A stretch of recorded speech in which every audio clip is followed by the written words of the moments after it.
Assalamualaikum warahmatullahi wabarakatuh. Selamat siang, bertemu kembali dengan saya Arif Rahmanto. Pada kesempatan kali ini saya akan menyampaikan materi kaitannya dengan produk life cycle, strategi siklus daur hidup sebuah produk. Pada dasarnya, produk sama seperti sebuah roda, tidak selamanya roda itu ada di atas, kadang ada di tengah, ada di bawah. Begitu juga dengan produk, tidak selamanya produk itu akan laku terus, tidak selamanya produk itu akan tidak laku terus, tetapi akan ada siklus daur hidup sebuah produk. Di materi ini ada empat produk life cycle atau siklus daur hidup produk. Tapi sebelumnya perlu diketahui bahwa produk life cycle itu apa? Bisa diartikan adalah suatu grafik yang menggambarkan riwayat produk sejak diperkenalkan ke pasar sampai dengan ditarik dari pasar. Itu adalah pengertian produk life cycle. Adapun produk life cycle itu bisa digambarkan seperti ini, bahwa dari tahap yang pertama yaitu introduction, itu adalah tahap perkenalan, kemudian tahap yang kedua adalah tahap pertumbuhan, kemudian sampai ke tahap kedewasaan, dan yang terakhir adalah decline atau tahap penurunan. Untuk itu akan saya bahas satu persatu. Kita mulai dari introduction atau tahap perkenalan. Di dalam tahap perkenalan ini perlu adanya sebuah promosi yang maksimal. Untuk apa? Kaitannya dengan kita untuk menginformasikan produk kita. Kemudian yang kedua adalah untuk membujuk agar konsumen mau membeli produk kita. Dan yang ketiga pasti untuk mengamankan distribusi di toko retail.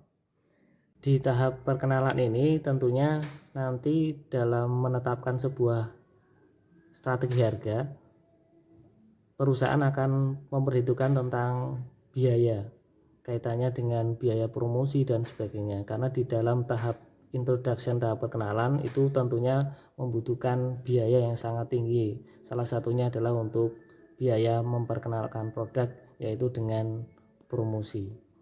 Kemudian tahap yang kedua adalah tahap pertumbuhan. Di dalam tahap pertumbuhan ini ditandai dengan peningkatan penjualan. Dalam hal ini biasanya adalah adanya peningkatan yang sangat pesat. Selain meningkatnya penjualan atau omset perusahaan, di dalam fase ini juga ditandai dengan bermunculnya beberapa pesaing baru. Kemudian tahap selanjutnya masuk dalam tahap kedewasaan. Di dalam tahap kedewasaan ini ada 3 fase. Fase yang pertama adalah growth maturity, kedewasaan tumbuh, di mana tingkat penjualan perusahaan semakin menurun dan tidak adanya saluran distribusi baru. Kemudian fase yang kedua adalah stable maturity, kedewasaan stabil, di mana penjualan menjadi datar dalam basis per kapita, mungkin karena faktor kejenuhan pasar. Kemudian fase yang ketiga yaitu kedewasaan menurun, decaying maturity, di mana tingkat penjualan absolut mulai menurun, dari pelanggan mulai beralih ke produk lain. Ini adalah fase tahap kedewasaan atau maturity. Kemudian tahap yang keempat adalah decline atau tahap penurunan. Adapun faktor yang mempengaruhi penurunan penjualan itu yang pertama adalah perkembangan teknologi. Ini bisa kita lihat jelas, contohnya adalah ojek konvensional yang sekarang juga sudah mulai tergerus dengan adanya ojek online, Grab, kemudian Gojek dan sebagainya. Begitu juga dengan retail, banyak sekali supermarket yang menurun drastis omset penjualannya sampai menutup beberapa cabang sejak bermunculnya penjualan online, dan banyak sekali contoh dari faktor perkembangan teknologi. Kemudian faktor penurunan penjualan yang kedua adalah pergeseran konsumen, dan yang ketiga adalah peningkatan pesaing baik dari dalam negeri maupun luar negeri. Kemudian strateginya seperti apa? Begitu kita memasuki sebuah fase atau tahap dalam siklus sebuah produk, kita akan menyampaikan beberapa strategi dari masing-masing tahap tersebut. Kita mulai dari yang pertama, yaitu dari tahap perkenalan. Di tahap introduction ini ada 4 strategi yang bisa diterapkan oleh seorang pengusaha. Yang pertama adalah strategi peluncuran cepat, rapid skimming strategi. Di sini perusahaan atau pengusaha bisa menggunakan strategi menetapkan harga yang tinggi dengan tingkat promosi yang tinggi.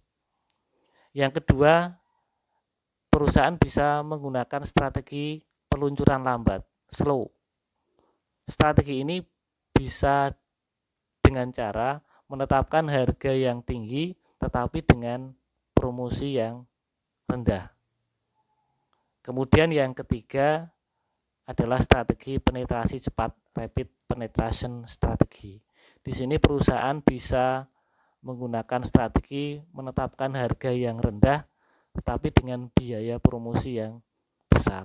Ini ternyata juga bisa dilakukan. Kemudian yang keempat adalah slow penetration strategy, strategi penetrasi lambat. Di sini perusahaan bisa menggunakan tingkat promosi yang rendah dan harga yang rendah. Kemudian di tahap yang kedua, tahap pertumbuhan, itu perusahaan bisa menggunakan strategi yang pertama yaitu peningkatan kualitas produk, menambah model baru, kemudian masuk ke segmen pasar yang baru, peningkatan cakupan distribusi, kemudian bisa beralih ke iklan baru sampai dengan menurunkan harga. Ini tahap pertumbuhan. Jadi perusahaan nanti bisa memilih strategi mana yang paling cocok sesuai dengan karakteristik perusahaan.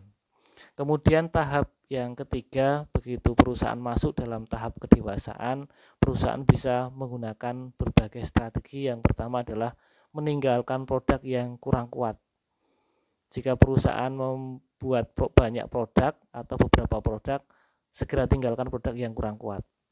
Yang kedua adalah bisa memodifikasi pasar. Yang ketiga, perusahaan bisa menarik konsumen pemakai produknya. Yang keempat, bisa menggunakan strategi peningkatan keistimewaan. Jadi sebuah produk itu bisa ditingkatkan keistimewaannya. Yang kelima, strategi defensif sampai dengan menggunakan take off strategi. Kemudian tahap yang terakhir, tahap decline atau tahap penurunan, perusahaan bisa menggunakan atau memilih beberapa strategi. Di antaranya yang pertama, strategi menambah investasi.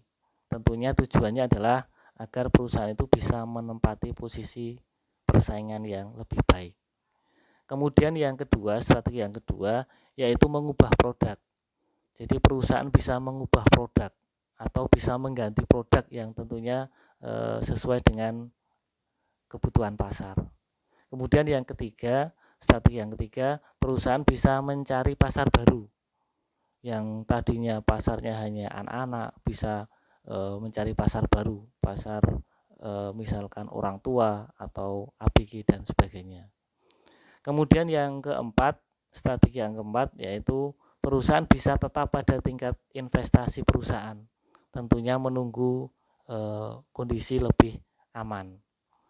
Yang kelima, perusahaan bisa mengurangi investasi perusahaan. Ini untuk meminimalkan risiko yang lebih fatal. Dan yang keenam, perusahaan bisa menerapkan harvesting strategi. Ini untuk mewujudkan pengembalian uang tunai secara cepat. Dan yang terakhir, strategi pamungkasnya, perusahaan bisa meninggalkan bisnis tersebut dan menjual aset perusahaan jika memang benar-benar kondisi perusahaan memang benar-benar sangat parah. Ini adalah materi yang bisa saya sampaikan. Mudah-mudahan nanti bisa menambah manfaat bagi semuanya. Wassalamualaikum warahmatullahi wabarakatuh.